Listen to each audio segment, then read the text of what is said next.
Assalamualaikum warahmatullahi wabarakatuh. Bertemu kembali dengan Pak saya di sini di pelajaran materi pekerjaan mesin fluida. Kita sudah memasuki di bab kedua. Jadi kita lanjutkan materi kita dari pertemuan sebelumnya.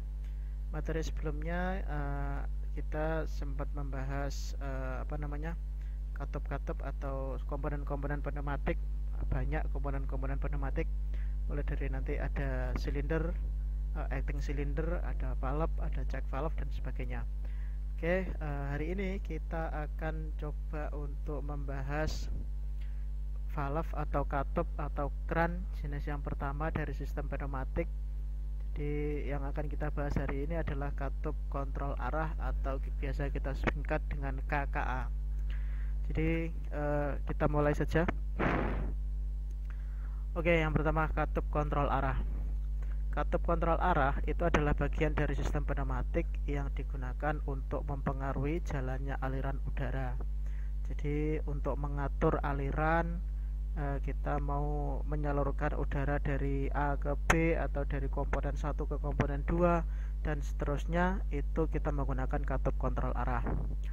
Aliran udara itu akan lewat, dia bisa melewati katupnya, terblokir, terhalang, atau dibuang atau membuang udara ke atmosfer, tergantung dari lubang dan jalan aliran katup kontrol arah tersebut. Jadi kalau kita mau mengalirkan udara, mau menahan udara, atau mau membuang udara ketika sudah tidak digunakan lagi oleh sistem, ya itu kita menggunakan itu tadi, katup kontrol arah namanya.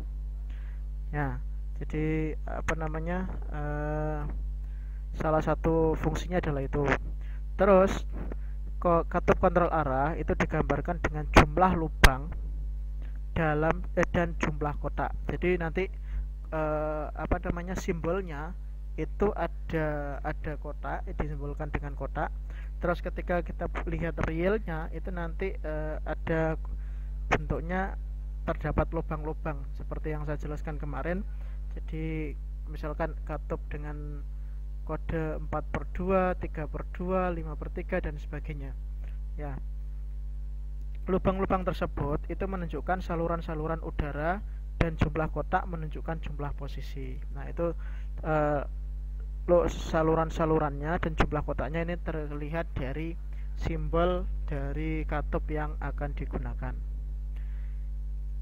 Oke, berikutnya ini adalah simbolnya. Jadi ketika kita mau menggambar sebuah simbol katup, terutama untuk sistem pneumatik, ini harus diperhatikan. Jadi yang pertama, ini adalah kotak ini adalah menunjukkan posisi pensaklarannya. Bisa dilihat, jumlah kotak menunjukkan jumlah posisi pensaklaran. Contohnya, jika jumlah kotaknya 2, menunjukkan hanya ada 2 kemungkinan pensaklaran, misalkan on dan off. Jadi kalau ini ada 2, berarti ini bisa dikatakan satu ini untuk on, untuk nyala, dan satu lagi untuk off. Dan apabila kotaknya ada 3, kemungkinan pensaklarannya misalkan posisi 1, 0, 2. Jadi 1, 0 ini adalah off, terus di sebelahnya sini adalah 2. Jadi 1, 0, 2. Ini adalah ketika jumlah kotaknya ada 3. Kemudian di dalam kotak tersebut ada garis panah. Garis panah ini adalah untuk menunjukkan lintasan aliran. Jadi menunjukkan arah aliran dari udara dari awal ke sistemnya. Jadi ketika ini ada panah ke atas, terus di atas ini ada lubang port nomor 2 misalkan, berarti ini adalah keluar udara tersebut keluar melalui port nomor 2. Contohnya seperti itu. Terus berikutnya ada simbol ini, garis blok ini menunjukkan aliran tertutup. Jadi ketika ada nomor kode lubang di atas simbol ini, berarti lubangnya itu tidak terpakai. Jadi lubangnya adalah terblokir atau tertutup. Terus berikutnya garis di luar kotak ini adalah menunjukkan saluran masukan dan keluaran, digambar pada posisi awalnya. Jadi bisa dari atas untuk masuk atau bawah untuk masuk, bisa juga sebaliknya ya. Jadi ini hanya digunakan untuk menunjukkan salurannya berada di mana, yang ataskah yang untuk yang masuk atau yang bawahkah untuk yang masuk ya. Kemudian selain kotak-kotak tersebut tadi, itu untuk simbol pneumatik juga ada penomorannya. Jadi setiap garis, setiap titik itu ada penomorannya. Jadi sistem penomoran ini yang digunakan untuk menandai katup kontrol aliran itu atau KHA sesuai dengan DIN dan ISO, nomornya adalah 5599. Sistem hurufnya diletakkan terdahulu atau di depan digunakan, dan sistem penomorannya dijelaskan seperti pada tabel. Contohnya seperti ini. Kalau ada lubang tekanan atau lubang masukan itu disimbolkan dengan angka 1, dan ketika dipakai huruf dia ditambahi huruf P. Jadi nanti ada 1P, itu berarti adalah lubang masukan nomor 1 untuk masukan atau tekanan. Terus berikutnya ada lubang keluaran, ada angka 2 atau 4 biasanya itu, dan sistem hurufnya itu B atau A. Jadi terserah kita mau pakai sistem angka sesuai DIN ISO atau sistem huruf untuk penomorannya. Terus berikutnya ada lubang pembuangan, itu dikodekan dengan angka 3 khusus untuk katup 3/2 ya. Kalau R ini juga sama untuk katup 3/2.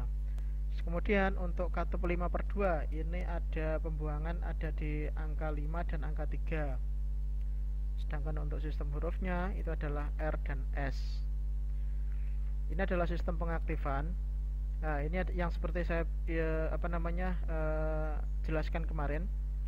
Membuka aliran 1 ke 2, kita nyebutnya 1/2, ini untuk katup 3/2. Jadi alirannya masuk ke 1 dan keluarnya adalah di port nomor 2. 1/2 itu sama seperti yang saya jelaskan kemarin. Ya, membuka aliran 1 ke 2, kita tulisnya 1/2 tanpa spasi. Terus itu untuk katup 5/2 juga sama seperti katup 3/2. Katup 1/4 itu adalah sama juga 5/2. Z, Y, Z. Ini hanya pengkodean secara huruf saja. Nah, ini adalah simbolnya. Simbol dari katup-katup yang saya sudah jelaskan dari awal tadi. Yang pertama ada katup 2/2. Katup 2/2 ini adalah katup yang mempunyai 2 lubang, 1 katup masukan dan 1 katup keluaran. Dan 2 posisi hubungan katup. Jadi katupnya terhubung seperti yang saya utarakan sebelumnya. Ini terdiri dari 2 kotak.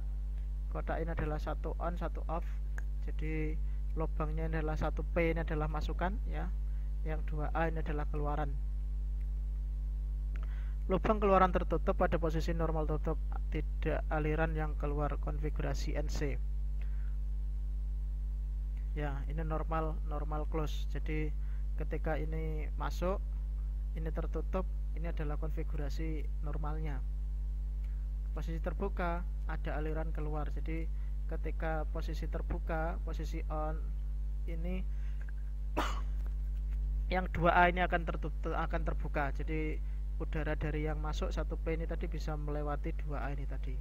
Itu adalah komponen untuk atau simbol dari katup 2/2.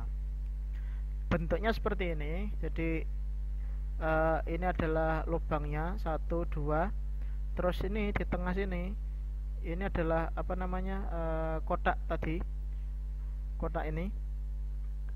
Jadi kalau 2 ini konfigurasinya adalah on off. Jadi ini bisa diputar.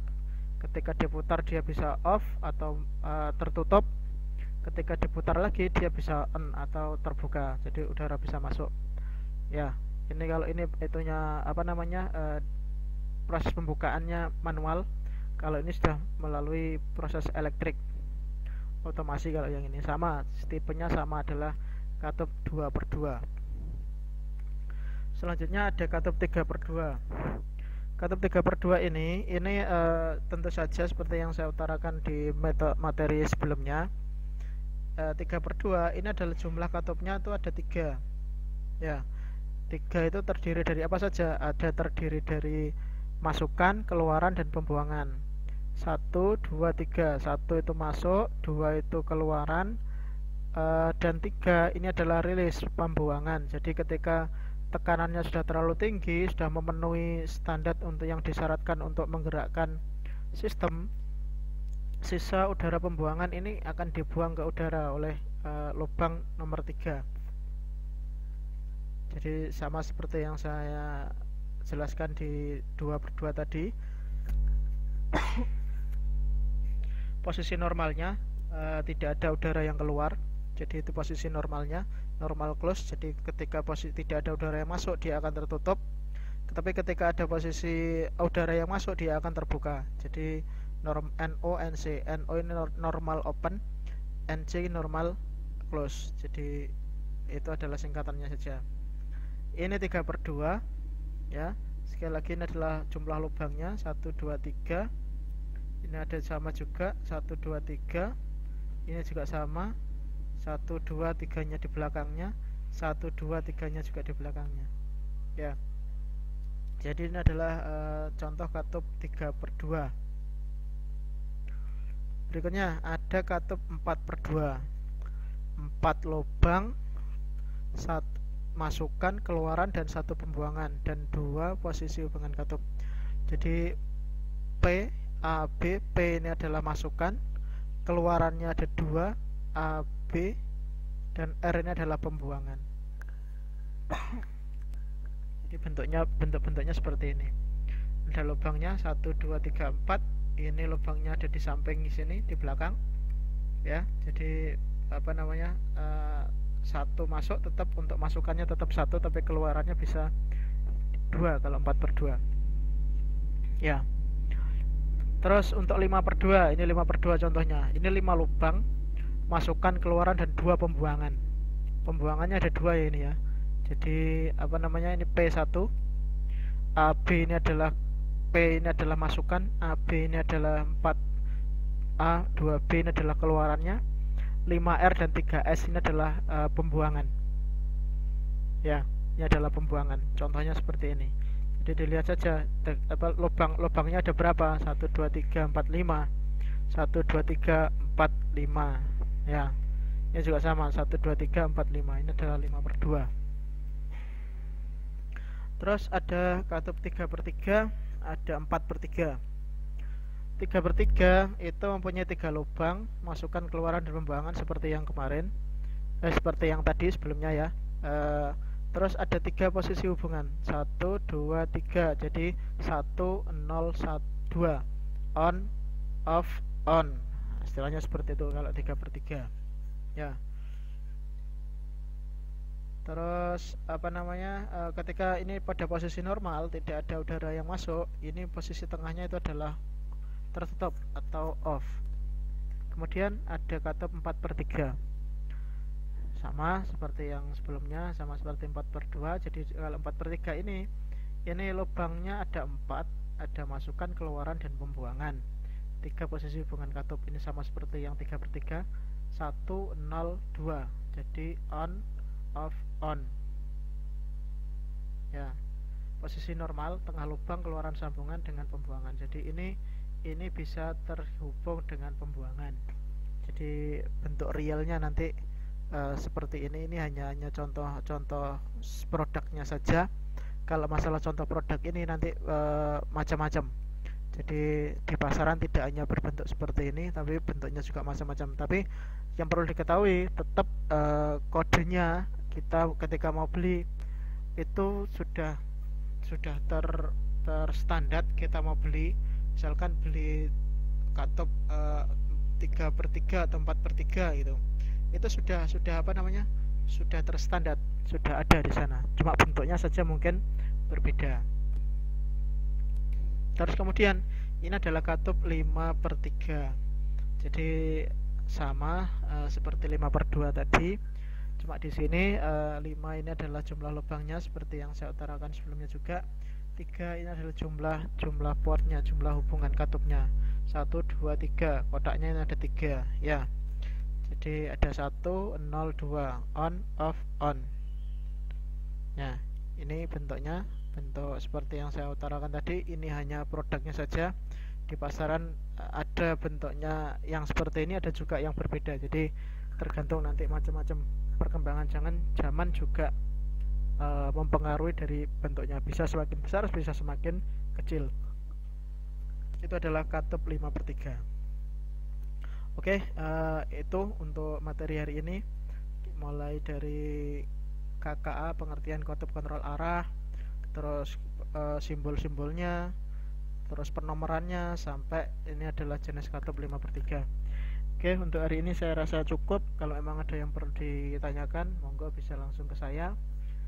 Sekali lagi tetap semangat, jangan bersusah hati, jangan bersusah diri ya, tetap semangat mengikuti apa yang saya sampaikan. Kurang lebihnya saya mohon maaf ya. Saya akhiri pertemuan untuk hari ini.